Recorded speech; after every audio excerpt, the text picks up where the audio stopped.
Hello everyone. आज हम बात करने वाले हैं ब्लड के बारे में। ब्लड एक ऐसा फ्लूइड जो हमारी through out the body oxygen और न्यूट्रिएंट्स को पहुंचाता है। इसके अलावा आप जो जानते हैं आई गेस कि ये रेड कलर का होता है। ठीक है, आज इसके बियॉन्ड हम बहुत सारी बातें करने वाले हैं। अगर हम बात करें, the study of blood is known as haematology, और इसको डिस्कवर किसने किया था? विलियम हार्वरी ने।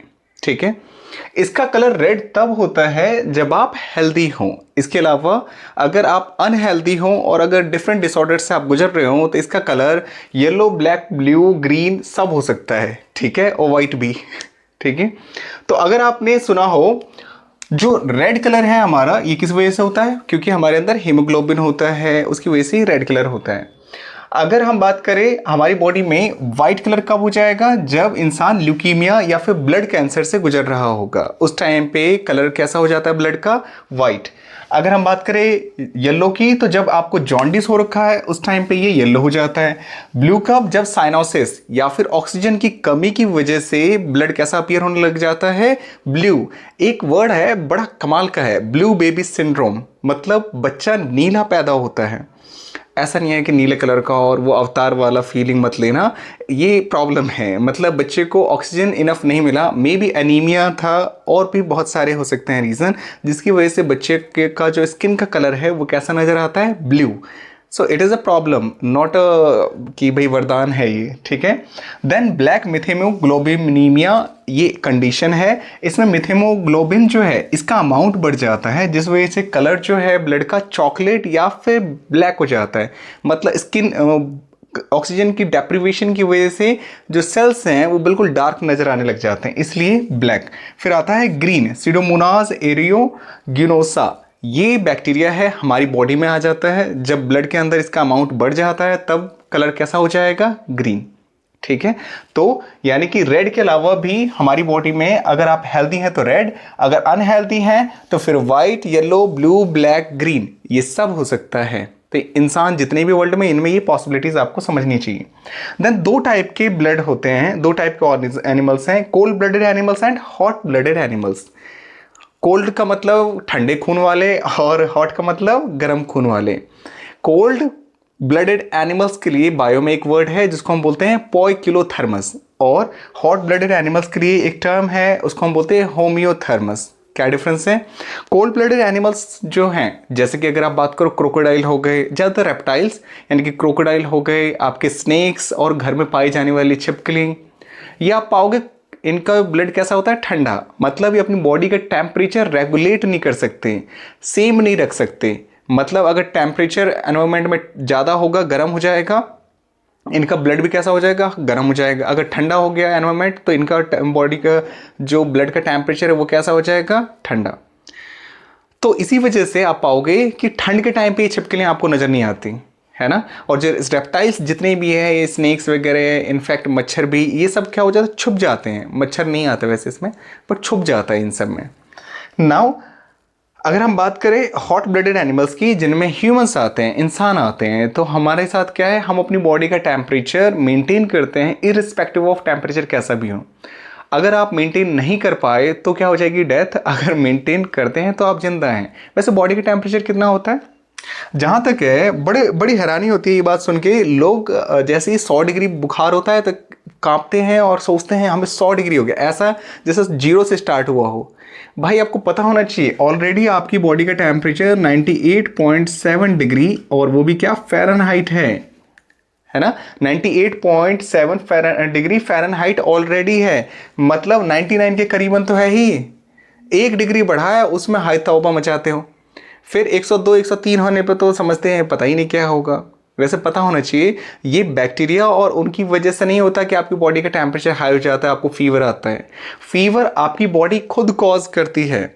देखो, वाइट ब्लड सेल्स जो हमारी बॉडी में फाइट करते हैं ताकि पैथोजेंस और उन बैक्टीरिया को मार सके, अगर इनका तादाद कम हो जाता है, और बैक्टीरिया बहुत सारे हैं, बढ़ गए हैं बहुत ज़्यादा, अब आप एक एक वाइट ब्लड सेल हमारा जा करके एक एक को मार रहा है, और ये तो बढ़ते जा रहे हैं लाखों में। तो बॉडी का अपने आप को प्रोटेक्ट करने के लिए एक मैकेनिज्म है, वो क्या है? अपनी टेम्परेचर को रेज कर देना।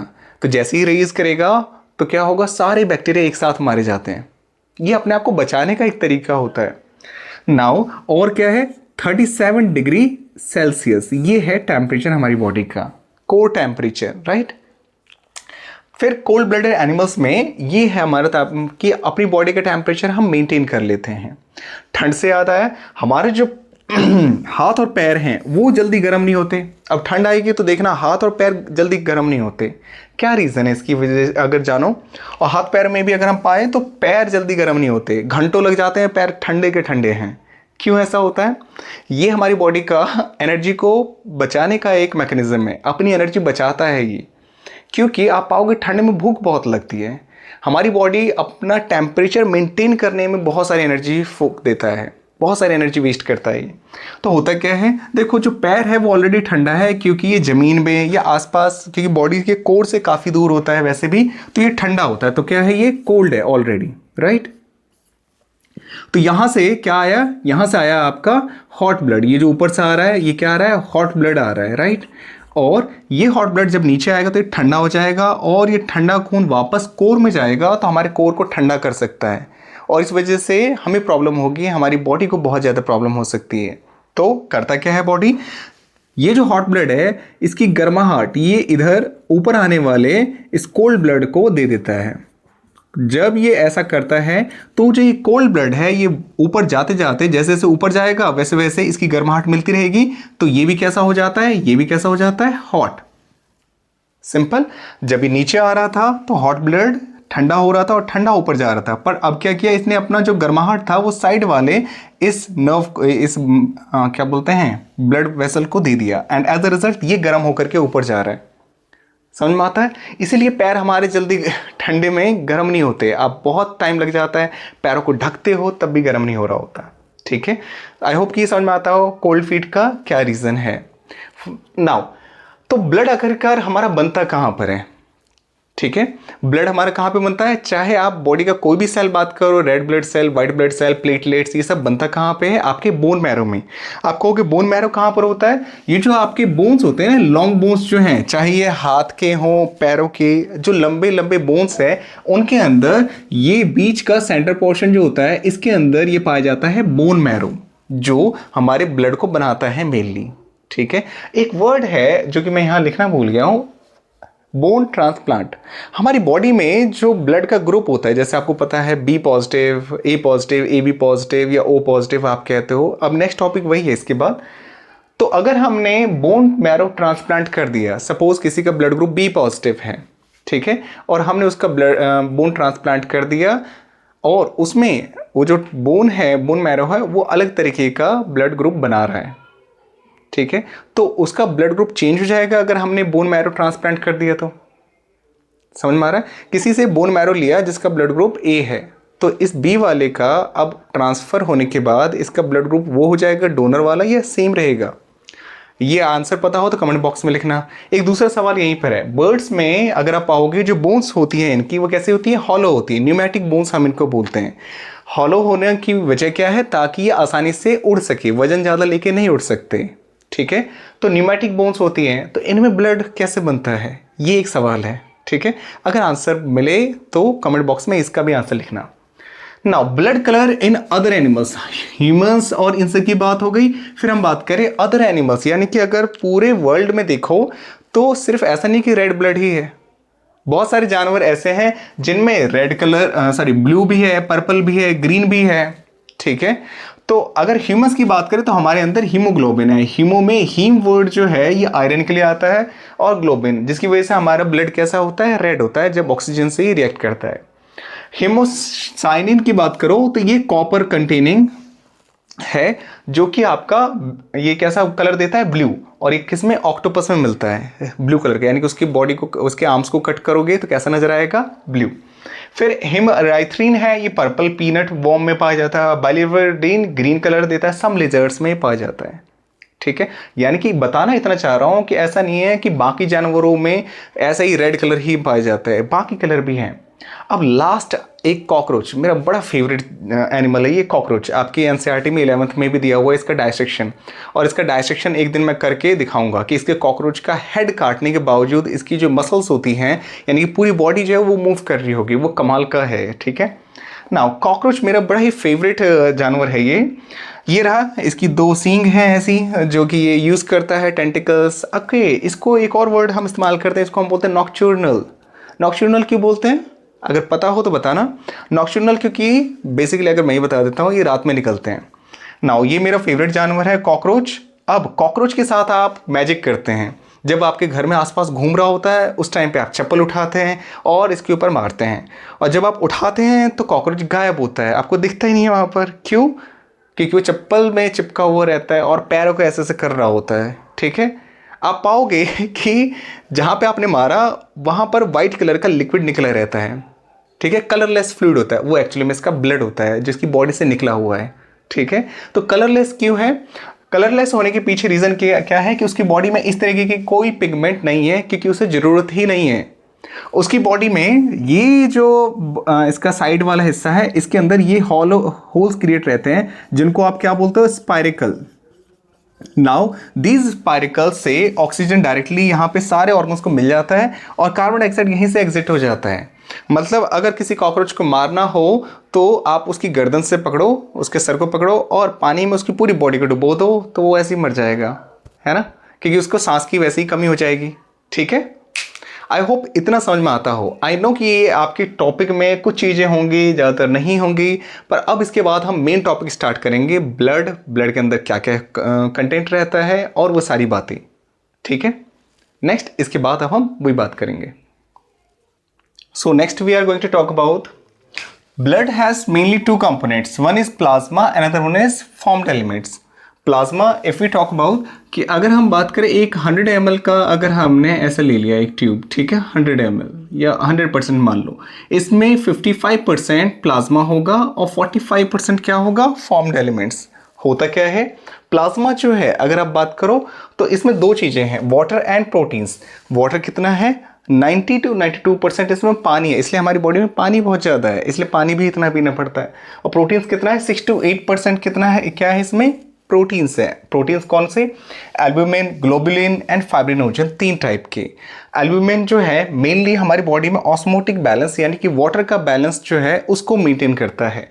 ग्लोबुलिन डिफेंस मैकेनिज्म, बाहर से आने वाले पैथोजेंस, बैक्टीरिया, वायरस को उनसे फाइट करता है। एंड नेक्स्ट फाइब्रिनोजन, अगर फाइब्रिनोजन कहोगे तो ये क्लॉटिंग फैक्टर, कहीं कट लग गया वहाँ पे ब्लड को जमाने में या वहाँ पे सील करने में हेल्प करता है। अब फॉर्म्ड एलिमेंट्स की बात करो तो ये 3 हैं, आरबीसी, डब्ल्यूबीसी एंड प्लेटलेट्स। ये आपने सुना है, इनके अलग नाम भी हैं। फॉर एग्जाम्पल इरेथ्रोसाइट हम बोलते हैं रेड ब्लड सेल्स को। इसके बारे में क्या क्या बातें हैं, इरेथ्रोसाइट जो हैं इनका शेप कैसा है, it has got biconcave shape. ये इस तरह से होता है, जब आप छोटे थे तो आपको बताया जाता है स्फेरिकल होता है। और बाइकनकेव शेप होने का रीज़न भी ये है ताकि अपना जो सरफेस एरिया है ये मैक्सिमाइज कर सके और ऑक्सीजन ज़्यादा से ज़्यादा अपने ऊपर कैरी कर सके।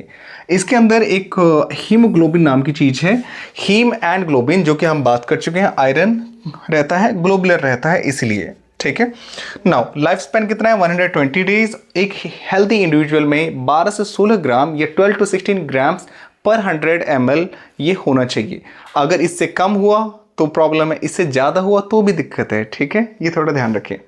Now spleen is considered as the graveyard of RBC, यानी कि जब ये 120 दिन अपने पूरे कर चुका है या फिर अगर किसी बैक्टीरिया ने इसकी किल कर दिया या फिर वायरस की वजह से किल हुआ, उसके बाद ये ग्रेवयार्ड में या फिर स्प्लीन में पहुंचाया जाता है जहां पे इसकी सफाई होती है। नेक्स्ट इसमें न्यूक्लियस नहीं होता। जो रेड ब्लड सेल्स हैं ये न्यूक्लियस लूज कर देता है ताकि ऑक्सीजन को ज़्यादा से ज़्यादा कैरी कर सके। इसका नंबर कितना है, अगर देखें red blood cells around 5 to 5.5 million हमारी बॉडी में पर सेंटीमीटर क्यूब ये पाया जाता है। Next we talk about white blood cells. White blood cells जो है इसका एक और नाम है, इसको हम बोलते हैं ल्यूकोसाइट्स। ल्यूको टर्म आप जब भी पढ़ो उसका मतलब होता है वाइट। जैसे आपने अपने ये क्लोरोप्लास्ट पढ़ा होगा, ल्यूकोप्लास्ट पढ़ा होगा, तो वहां पर भी ल्यूकोप्लास्ट क्या होता है, कलरलेस प्लास्टिड्स। ठीक है, टर्म्स वही हैं।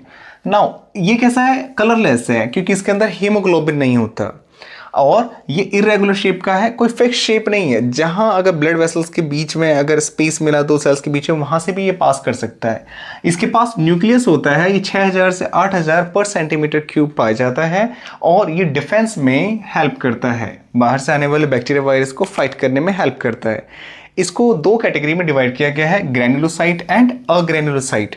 ग्रैन्युलोसाइट मतलब उनके अंदर ग्रेन्यूल्स नजर आते हैं, मतलब न्यूक्लियस जो है इसका वो ग्रेन्यूल टाइप में नजर आता है, इसलिए इसको हम बोल रहे हैं ग्रैन्युलोसाइट। अग्रैन्युलोसाइट जिनमें जो न्यूक्लियस है वो इस तरह से नजर नहीं आता है कि डॉट डॉट डॉट से ऐसे ग्रेन्यूल्स नजर नहीं आते। सो अग का मतलब नॉट ग्रेन्युलोसाइट, ठीक है। ग्रैन्युलोसाइट में तीन आते हैं, इजोनोफिल्स, बेसोफिल्स एंड न्यूट्रोफिल्स। और अग्रैन्युलोसाइट्स में दो हैं, monocyte and lymphocyte. Done. Now if you talk about granulocyte, eosinophils 2 से 3%, basophils 0.5 to 1% and neutrophils 60 to 65%। यानी कि कुछ भी हुआ बॉडी में थोड़ा बहुत भी तो पाओगे न्यूट्रोफिल्स का अमाउंट जो है ऑटोमेटिकली बढ़ जाता है, ठीक है। अब इन्फेक्शन या एलर्जी अगर होगी बॉडी में, है ना, किसी भी तरीके की, तो इजोनोफिल्स का नंबर अचानक से बढ़ जाएगा। Then we have this basophils जो कि हिस्टामिन, सेरोटोनिन और हिपेरिन रिलीज करता है और इन्फ्लेमेटरी रिएक्शंस के दौरान ये सारी चीजें ही रिलीज करता है बेसोफिल्स। अग्रैन्युलोसाइट्स में क्या क्या आ जाता है हमारा, मोनोसाइट एंड लिम्फोसाइट।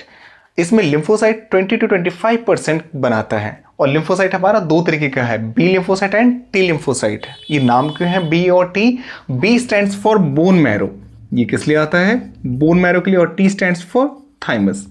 इसका क्या मतलब है, ये जो लिम्फोसाइट्स है अगर ये बोन मैरो में बनते हैं, अगर वही मैच्योर हो जाए तो इसको हम बोलते हैं बी लिम्फोसाइट। अगर ये थाइमस में जाके मैच्योर होते हैं तो क्या बोलते हैं हम इसको, टी लिम्फोसाइट, ठीक है। मोनोसाइट एंड न्यूट्रोफिल्स जो कि 6 to 8% कंस्टिट्यूट करते हैं, ये फैगोसिटिक होते हैं। मतलब जो बैक्टीरिया है अगर वो उसको किल करेंगे, सीधा फैगोसाइट का मतलब खा जाते हैं, ठीक है। फैगोसाइट का मतलब किल या फिर ईट। ये पर्टिकुलरली वर्ड जो है ये किल के लिए या फिर ईटिंग के लिए आता है, ठीक है। आई होप ये समझ में आता हो सारे का सारा। लास्ट में हमारा बच गया क्या, क्या बोलते हैं, प्लेटलेट्स। तो प्लेटलेट्स जो है इसके बारे में मैं ऐसे ही बता देता हूँ, ये 1.5 लाख से 3.5 लाख तक हमारी बॉडी में पाया जाता है पर सेंटीमीटर क्यूब, ठीक है। और ये क्लॉटिंग फैक्टर की तरह काम करता है, यानी कि बॉडी में कहीं कट लगा तो उसको ये जमाने में और उसको उससे प्रोटेक्ट करने में हेल्प करता है। आपको पता होगा मलेरिया और डेंगू के टाइम पर इसका तादाद घट जाता है, जिस टाइम पे कहा जाता है कि पपीते का पत्ता खाओ, बकरी का दूध पियो, उस टाइम पे ये सब कहा जाता है ताकि हमारा जो प्लेटलेट्स है उसका अमाउंट, उसका नंबर बढ़ाया जा सके, ठीक है। आई होप कि ये सारा समझ में आता हो। अगर कहीं भी कुछ भी डाउट रह गया हो यहाँ तक में तो ज़रूर पूछना। इसके बाद हम ब्लड ग्रुप वाला टॉपिक पढ़ेंगे, ठीक है।